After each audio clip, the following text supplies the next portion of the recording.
我哋今日咧就繼續講呢個魯智深咧，喺打死鎮關西之後咧嘅跟住落去，你跟住去邊咧咁樣？咁就喺《水滸傳》嚟講咧，今集咧就係叫做咧第四回趙員外重修文殊院，魯智深大鬧五台山。咁啊，上集講到呢一個咧，魯智深三拳打死鎮關西，一個好魯莽嘅行為。你表面上咧覺得佢真係應該好啦，不可理喻嘅。咁《水滸傳》係充滿呢啲咁樣嘅行為嘅，嗰啲梁山英雄咧，基本上就係咧係唔諗咁多，只為一個假使你要解釋嘅，只為一個義字。而呢一個義咧係其實唔容易理解㗎。咁就呢個行為咧，我哋叫做直聖者。俗情世間睇係魯莽，咁但係《水滸傳》嘅作者我哋叫做眾數啦，即係唔單止係一個人啦，佢哋擺出嚟嘅透出嚟嘅意義咧，係其實可以理解成一個直字啊，直係直接嘅直，一下就到。假使見到有一啲不義嘅行為係零容忍嘅，即刻就做噶啦！嗱，呢一個咁樣嘅直接嘅，由呢一個我哋叫做心靈到行動嘅一個關係咧，充斥成本書，彌漫成本書，裏邊有一個好需要我哋，如果假使唔單純係消費嗰個故事咧，係值得深思嘅一個地方嚟嘅。咁但係我哋咧就係我哋一個咁樣廣播咧，就係基本上就係一路睇故事，一路思考呢個問題。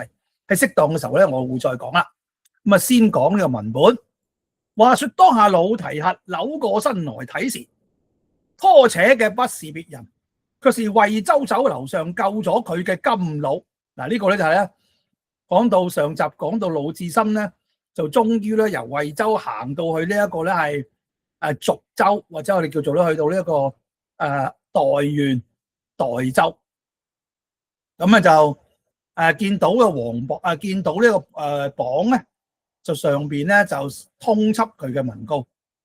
咁呢個就係突然間有人扯走佢，就係佢救過嘅就喺上集咧救過呢一個嘅金佬啦。嗱，老兒直拖魯達到僻靜處，就講：因人你好大膽，而家明明咁張掛榜文，出一箭則千貫上前捉你，你緣何卻去看榜？若不是老漢遇見時，卻不被做工的拿了。榜上寫晒你嘅年甲樣貌貫指噶。魯達話：世家不瞞你說，因為你想，就那日回到狀元橋下，正迎着鄭屠那廝，被世家三拳打死咗，因此就喺度逃亡。一到處撞咗40-50日，不想嚟到呢度，你緣何不返東京也嚟？你嚟到呢度呢？金佬就話：恩人在上，自從得恩人救咗，老漢尋得輛車子，本欲要返東京，又怕這廝趕來，亦無恩人在彼搭救，因此不上東京去。隨路望北，撞見一個京師古倫嚟呢度做買賣，於是帶老漢父子兩口兒到呢度，窺殺了他，就與老漢女兒做媒，結交此間一個大才之趙員外，養做外宅，衣食豐足，皆出於恩人啫。我女兒常常對佢嘅姑佬話：提轄大恩，那個員外也愛刺槍使棒，常講怎地得恩人相會一面都好啊！想念如何得救相見，且請恩人到家過幾日，卻再相疑。於是老提轄就同金佬行不過半里，到門首，只見老兒揭起簾子，就叫我兒大恩人喺度。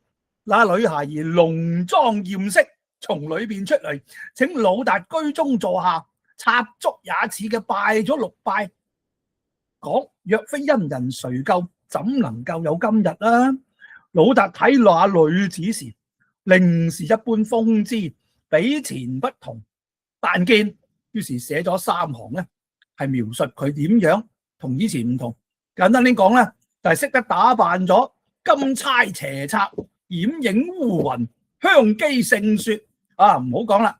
叫過咗之後咧，那女子就拜罷，便請老提客到，因人上樓去請坐。老達就話不須生壽，曬家便要去。金老便講，因人寄到呢度，點能夠教你就走啊？於是佢就接咗乾棒包裹，就請到樓上坐定。老兒吩咐就講啦，我兒陪伴恩人坐下，我去安排飯菜。老達就話唔使咁多嘢啦，隨便就得。老兒就話提客恩念，十分難報，糧色粗食薄味，何足掛齒。女子就留住老達喺樓上坐地，金老就落嚟，叫咗家中新討嘅小廝，吩咐那個丫鬟一邊燒着火，老兒就同小廝上街買咗啲鮮魚啊、嫩雞啊、雙鵝、羊鵝啊、肥蝦、時新果子啊咁樣翻嚟，一面開酒，收拾菜蔬，都早擺咗搬上樓。春台上放下3個盞子，3雙箸，鋪下菜蔬果子，咩一齊咧就將啲丫鬟將啲銀酒壺啊當上酒，父女2人呢輪流把盞。金老倒地就拜，老提客就話老人家點敢做呢啲咁樣嘅行呢啲禮儀咧？折煞眼也。金老就講，因人聽品，前日老漢初到呢度，寫個紅紙牌兒，但值一炷香，父女2個額自拜咧。今日因人親生到此，如何不拜？即係以前平時都拜開，仲要整個神主牌咁樣，而家嘅真人嚟到，梗係要繼續拜啦。老達就話啊，難得你這片心，咩施恩莫忘報。咁但係咧，施恩真係會有報。3人慢慢地飲酒，將近天晚，只聽下樓下打仗起來。老達開窗看時，只見樓下30-20人，各執白木棍棒，口裏話要拿槍下來啊！神從裏一個人騎在馬上，口裏大喝：休教走了這賊！打到埋嚟啦！老達見不是頭，拿起凳子從樓上打將下來。金老搖忙搖手話：都不要動手！那老兒搶下樓去，直至那騎馬官人身邊，講咗幾句言語。那官人笑張起來，便喝散了那20-30人，各自去了。那官人下馬入到裏邊，老兒請下老提客。那官人撲翻身便拜道：聞名不如見面，見面勝似聞名，意是提客受理。老達就問下金老：呢個官人係邊個咧？素不相識，點解嚟到就拜晒家咧？老兒就講：呢個就係我嘅兒嘅官人趙員外。卻才指老漢唔知咩引咗咩郎君子弟喺樓上吃酒，因此引莊客嚟廝打。老漢說知，方才教散了。老達話：原來如此，怪員外不得。趙員外再請老提客上樓坐定，金老重整杯盤，再備酒食相待。趙員外就讓老達上手坐定。呢一個咧，老達就話晒家怎敢？員外就話聊表相敬之禮。呢個咧，小子多聞提客如此豪傑，今日咧天賜相見，實為萬幸。老達就話晒家係個粗魯漢子，又犯咗該死嘅罪過，若蒙員外不棄憑薦，結為相識咁樣啊！但有晒家用嘅地方咧，我一定咧就係會同你去做噶啦。咁呢個趙員外聽咗之後咧，就大喜，動問打死鄭屠一事，講啲閒話，較量啲槍法，吃咗半夜酒，就各自去揭咗啦。咁呢個咧，趙員外咧係即係簡單講，就以為咧佢個老婆咧就勾佬，所以咧就帶咗咁多人咧嚟呢一個我哋叫做滾晦氣。後來發覺原來呢個咧係一個佢老婆同埋佢外父嘅恩人，所以咧就咧係，而且最緊要咧就係好緊要一樣嘢，就較量些槍法。留意下呢個員外都中意咧舞刀弄劍咁所以咧係尊重啲武藝高強嘅人。聽到呢個老達咧識英雄重英雄，咁所以先至咧有呢番恩緣。次日天明，趙員外就講：此處恐不穩便，可請提轄到弊莊住幾時？老達就問：咁貴莊喺邊度咧？員外就話：嚟呢度10里多路，地名七寶村。老達就話：最好員外先使人去莊上牽2匹馬嚟。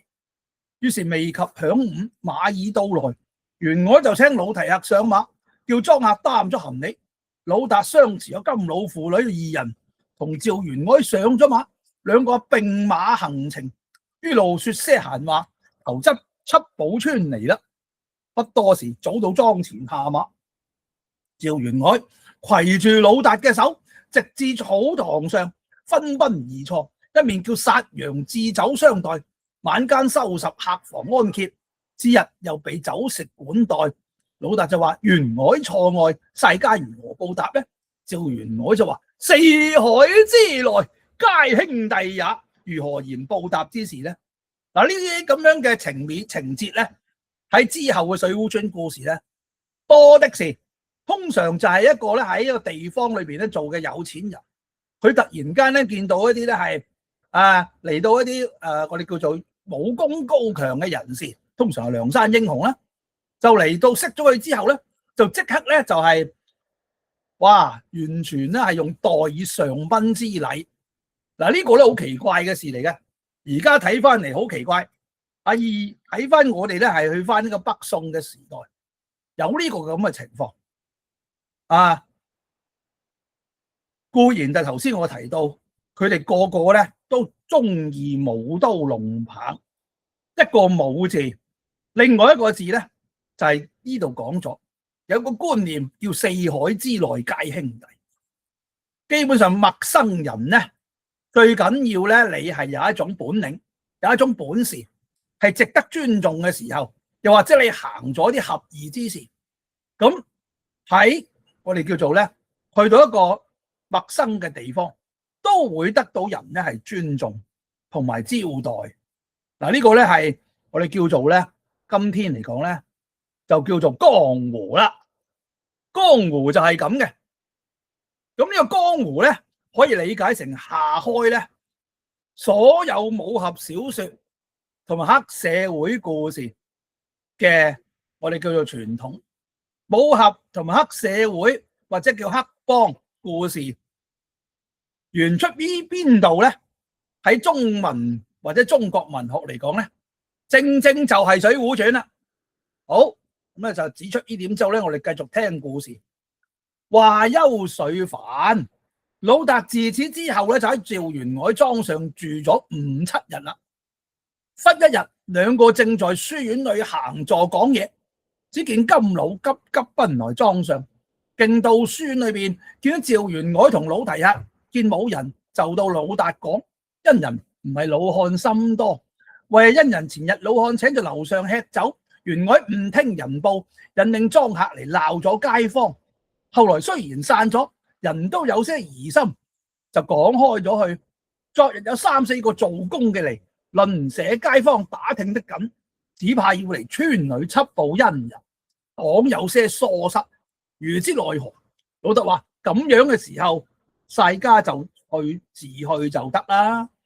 員外就話：如果留提客在此，成功有啲山高水低，教提客怨賬；若不留提客，許多面皮都不好看。趙某卻有個道理，教提客萬無一失，祝我安身避難，只怕提客唔肯啫。老達話：世家係個該死嘅人，但得一處安身就得，做什麼不肯？趙員外話：咁最好啦，離此間30餘里有座山，叫做五台山，山上有一個文殊院，原係文殊菩薩道場，寺裏邊有5、7、8個真人，圍頭至真長老係我弟兄。我早上曾借錢在寺裏，係本寺嘅施主譚月。我曾許下剃度一僧在寺裏，以買下一道5花道帖喺度，只不曾有個心腹之人了呢個願心。如說提客肯一應費用都係趙某備辦，委實肯發落做和尚麼？老達沉思，如今便要去前，哪裏投奔人？不如就了這條路啊！就話啦，如蒙袁凱做主，世家情願做和尚，專靠袁凱照管。當時講定咗，連夜收拾衣服盤川，斷匹禮物排擔咗。次日早起來，叫莊客挑了2個錦架5台山嚟，神牌伺候喺度攞個山下。呢一個咧，魯智深未叫智深啊，老提客睇那5台山時，果然好座大山。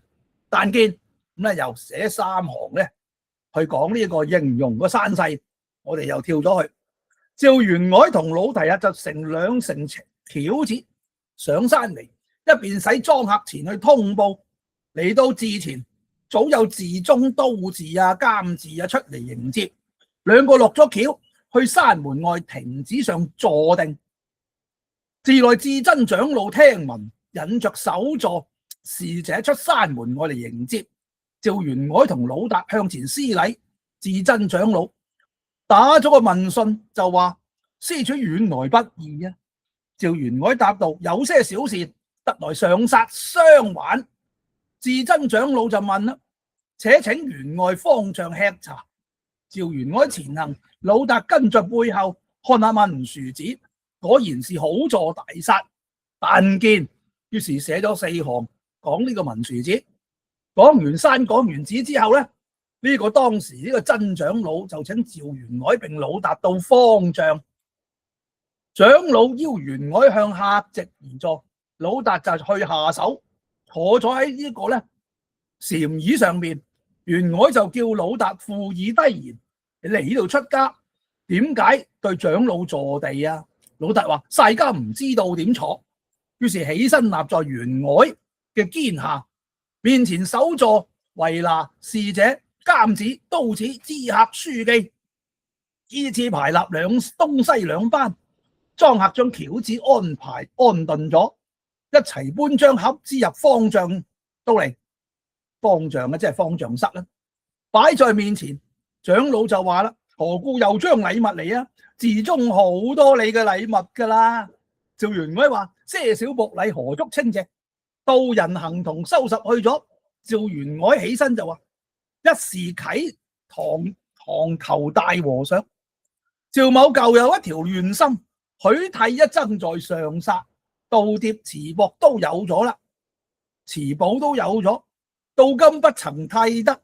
今有呢個表弟姓魯，係關西軍漢出身，因見塵世艱辛，情願棄俗出家，萬望長老收錄，慈悲慈悲。睇下趙某薄面，披剃為真，一應所用，弟子自當準備，凡望長老玉成限心。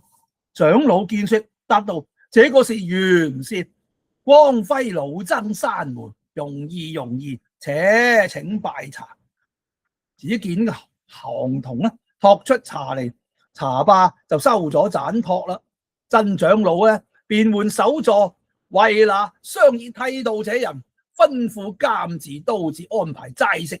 只見首座同埋眾僧自去商議，呢個人都唔係好似出家咁樣嘅喎，一雙眼咧咁兇險咁樣咧，即係呢個魯達咧係一面惡相，唔似係要慈悲出家。眾僧就話：知客，你去邀請客人坐地，我哋同長老計較。跟住知客出嚟就請趙元凱、魯達咧就到客館去坐地。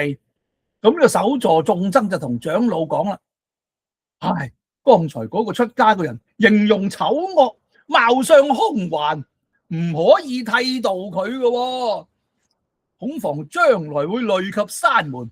長老就話啦：佢係趙元凱嘅兄弟，點都要睇住佢面上。你等眾人且休疑心，待我去睇睇。於是焚起一炷香，長老就上禪椅，盤膝而坐，口誦就咒語，入定去咗啦。一炷香過，卻可回來，就對眾僧講：只顧剃度佢，此人常應天聲，心地剛直，雖然時下兇頑，命中薄雜，久後卻得清淨，正果非凡。汝等皆不及他，可記吾言，莫得推阻。嗱，呢度啊神怪啦！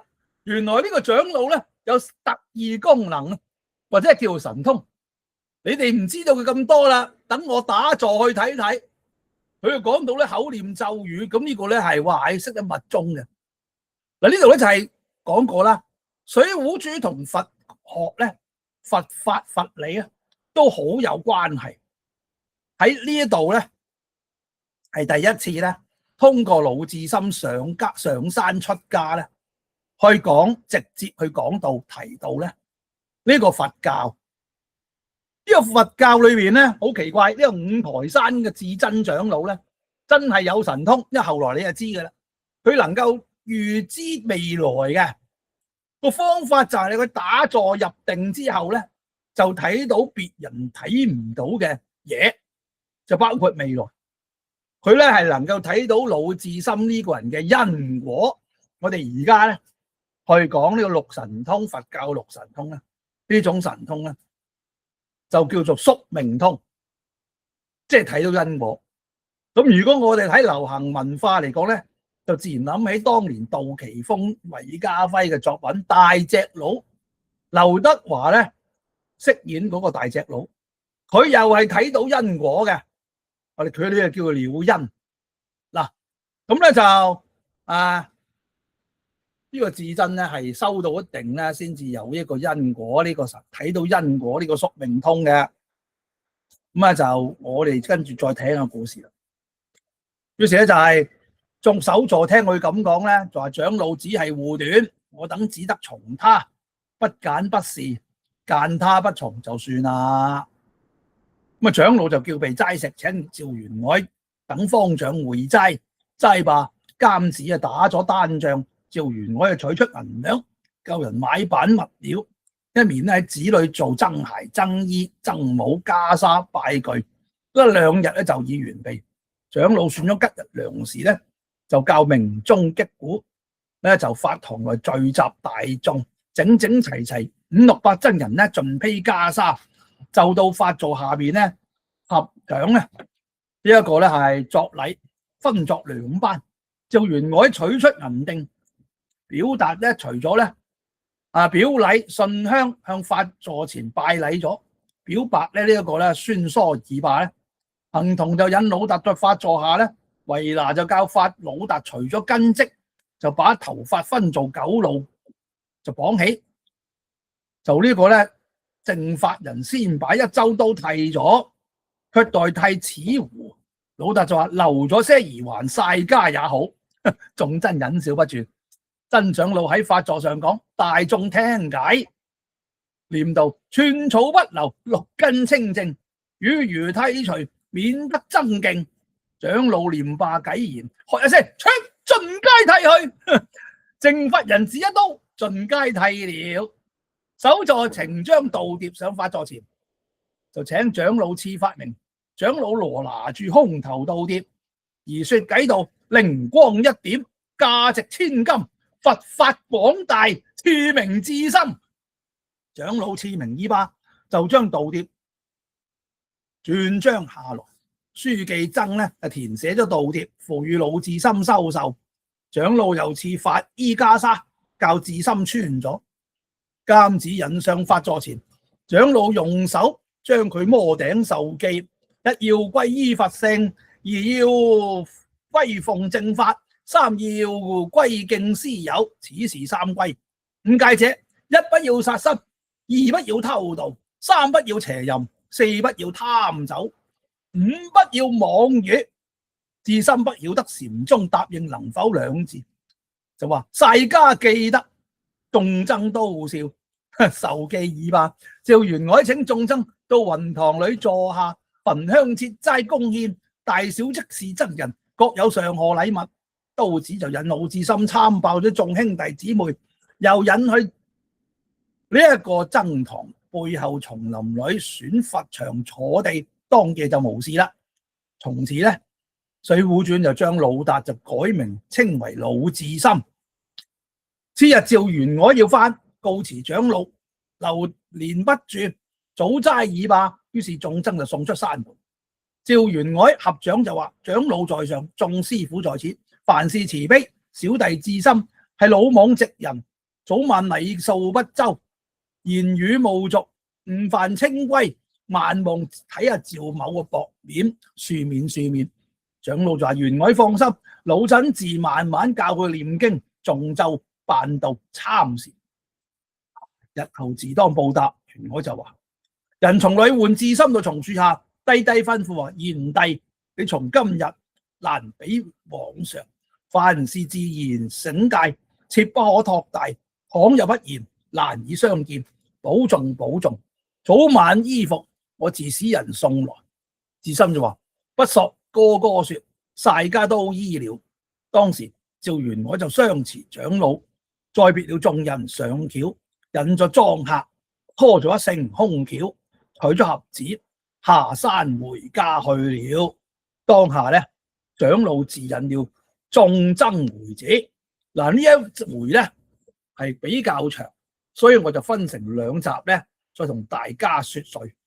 咁啊，我哋呢個咧，魯智深就上咗去做和尚啦。咁後邊咧話到明咧，佢大鬧五台山，點樣鬧法咧？